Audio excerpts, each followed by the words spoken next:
Better. నిన్ను offend చేసాడు ఒక సైలెంట్గా ఉండు, వాడికి పిచ్చి పడుతుంది. నిజంగా చెప్తున్నా, వాడికి నువ్వు పెద్ద మెసేజ్ పెట్టక్కర్లే, సైలెంట్ చూసి చూడనట్టుండు. పెద్ద తిట్లు పెట్టాడా, నెక్స్ట్ వచ్చేసి హాయ్ అని పోతా ఉండు. ఇన్ఫ్యాక్ట్ వాడే చెప్తాడు, నేను మెసేజ్ పెట్టాను చూసావా తనకు, నువ్వు చూశాను అని చెప్పబో. చూసి silence not everybody can be, but a well trained person can stay silent.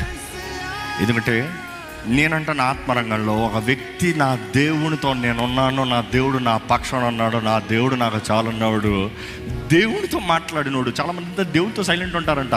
అక్కడ కాదు, అక్కడ వాగు, మనసులో మాట్లాడి చెప్పు. కానీ మనుషుల ముందు సైలెంట్గా ఉండు, ఆ కాన్ఫిడెన్స్ ఉంటుంది చూడు, that is next level. So I'm asking you, నీ నోరు అదుపులా లేకపోతే నీ వివాహ జీవితం సరిగా ఉండదు. అర్థమవుతుందా?